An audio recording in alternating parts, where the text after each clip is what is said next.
don't even really want additional cues, like, for example, moving their body at the same time as the sound. That gives clues on the delivery of the sound. We want the sounds to be the same length. So a common problem is maybe the sounds are too long or too loud. That rhythmic delivery of the sounds allows for the child to predict when the next sound is coming, and you may not see a genuine detection response. And maybe the sounds are distorted in some way. So the acoustic property of the sound is distorted by maybe too tight a hand covering or a very solid hand covering, for example, a book or a big heavy sheet of cardboard, something like that, will distort some of the acoustic properties. So better technique, if you're going to cover your mouth, really the technique that I recommend is try to divert the child's visual attention just slightly so that you can sit close to the child and deliver the sound without needing any kind of hand covering, mouth covering, sorry. If you are in the position of having to use a mouth cover, then you're going to do it in a way that the sound can pass clearly underneath the hand. Diana has already mentioned the Ling 6 sounds, oo, e, sh, s. We have these lovely cards at Medill that you can download from the website, and they're also available with other language cues. So let's look at a detection response. So the Ling Sound Test can be delivered with the expectation of a detection response and then build to an identification response. So detection response, this is where you're looking for a sign that the child has spontaneously heard the sound. This might be in a very young child. It might be a blink, it might be a little eyebrow raise. It could just be a slight turn of their body. It could be that they stop what they're doing. For an older child, you could train a detection response with maybe a thumb up, or they could do a conditioned response task. An adult can normally go straight into an imitation response, but if they're not able to do that, they might raise their thumb or do some kind of indication that they've heard the sound. What about identification response? So this is where you're going to get an indication that they can tell you which sound of the 6 that they have heard. So an example of an identification response might be if a child points to one of those Ling sounds. This is when you've taken the time to build that association, that they understand which sound is associated with each card.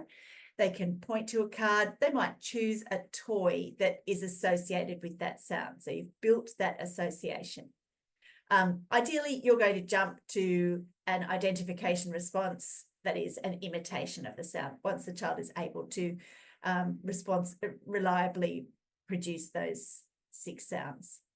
So because more information is gathered through the identification response, you're going to try and get to this level of response as quickly as possible. A detection response gives you the information that the child has access to at least some of the acoustic information in that sound, but an identification response gives you the information that the child has access to all of the acoustic information in that sound. So what about if a child makes no response to a Ling sound? Well, the first thing you're going to do is make a modification. So for clinicians working with children, if you're not sure that you've seen a Ling sound response, do that first step of minimizing that background noise. You want to be able to give them the best possible scenario so that you can see a detection response. Minimize the background noise, leave silence before the sound. You can move closer, eliminate distractions. And then if you're still seeing nothing, you're going to add some suprasegmental cues. So increase the duration or add a pitch change. Or maybe add something like shh, shh, shh to try and grab that auditory attention. What about from the audiologist side, Diana? What would you do if you're not seeing responses to the Ling sounds? Very great question, Rebecca. So from an audiology perspective, if the child is not responding to Ling sounds, of course, there are a few things that we can try and do.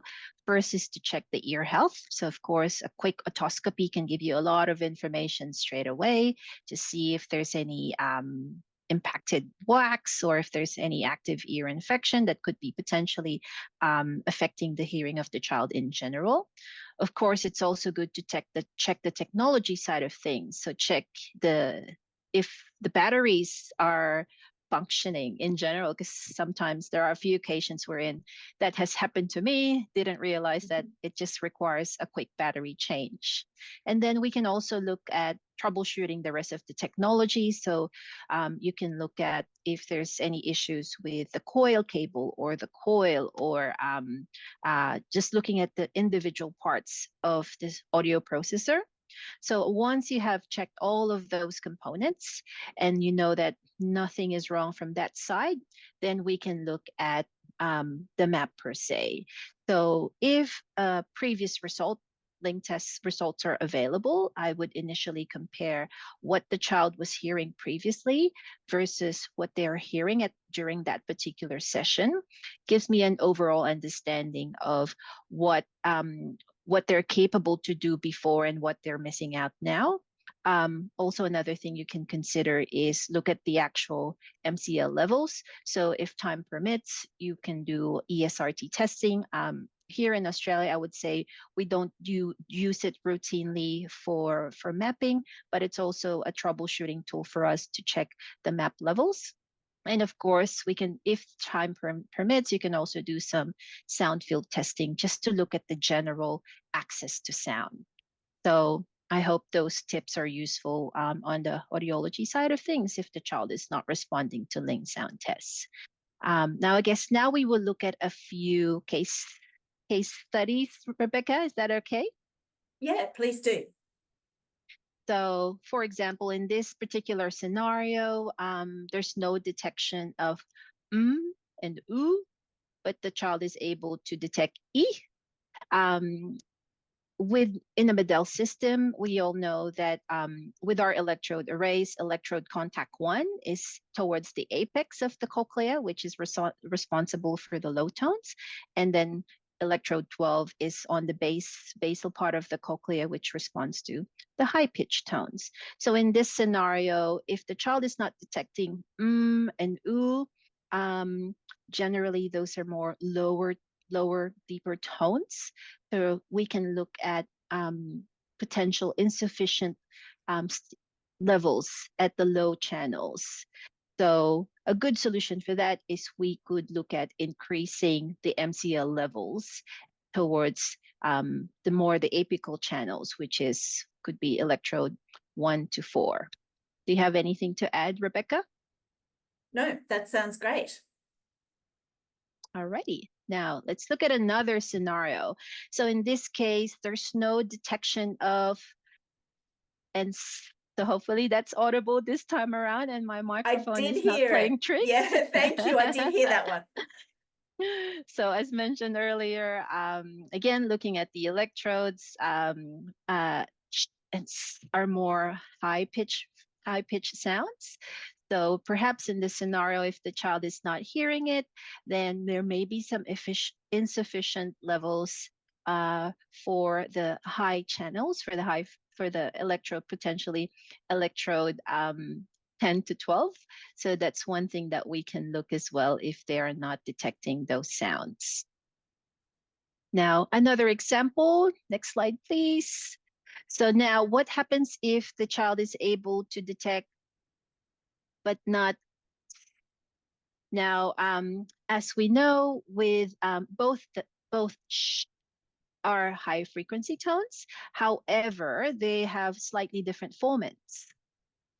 So in particular, they differ on, I think, is it the first formant, Rebecca? So has 1500 to 2000 hertz as formant 1, and then around 4 to 5000 for second formant. Yes, that's right. And we're going to have a closer look at that at the next slide and make more sense. But yeah, spot on, Diana. Okay. All right, no worries. But in general, it's a higher sound compared to sh. So what could be the possible reason why the child is not detecting one or the other? Then what we would recommend is to confirm auditory perception on electrode 11 and electrode 12.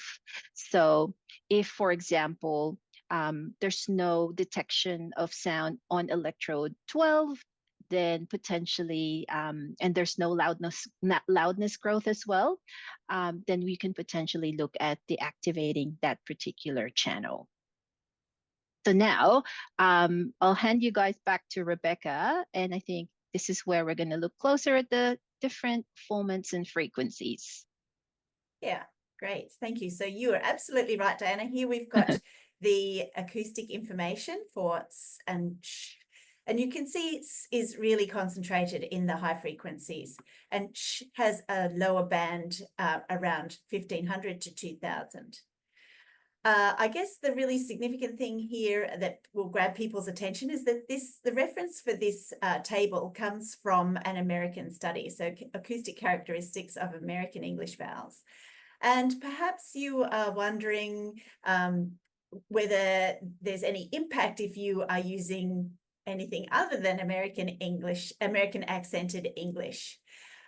So these Ling Sound tests have some really great publications referencing across Southeast Asia. In last year at APSCI in 2023, we presented this poster on behalf of my Japanese colleagues, looking at a literature review of published papers referencing the Ling Sound test across Australia, Malaysia, New Zealand, Korea, and China. And we included a reference to anecdotal evidence of the use of Ling sounds in Japan. What we were happy to show in the summary from this poster is that there is extensive use of the Ling sound across all of these countries, and that it's fit for the purpose, which is to check that a hearing technology user can access all of the sounds of speech in the languages and accents used in these countries. There were recommendations for modifications in some of these papers. And we're very happy to share a copy of this poster with you, which includes the references so that you can read up about that in your own time. But the important thing is fit for purpose across all of these countries. Another way of looking at the acoustic information in the Ling Sound test is this graph that has, this is just an approximation using the data that is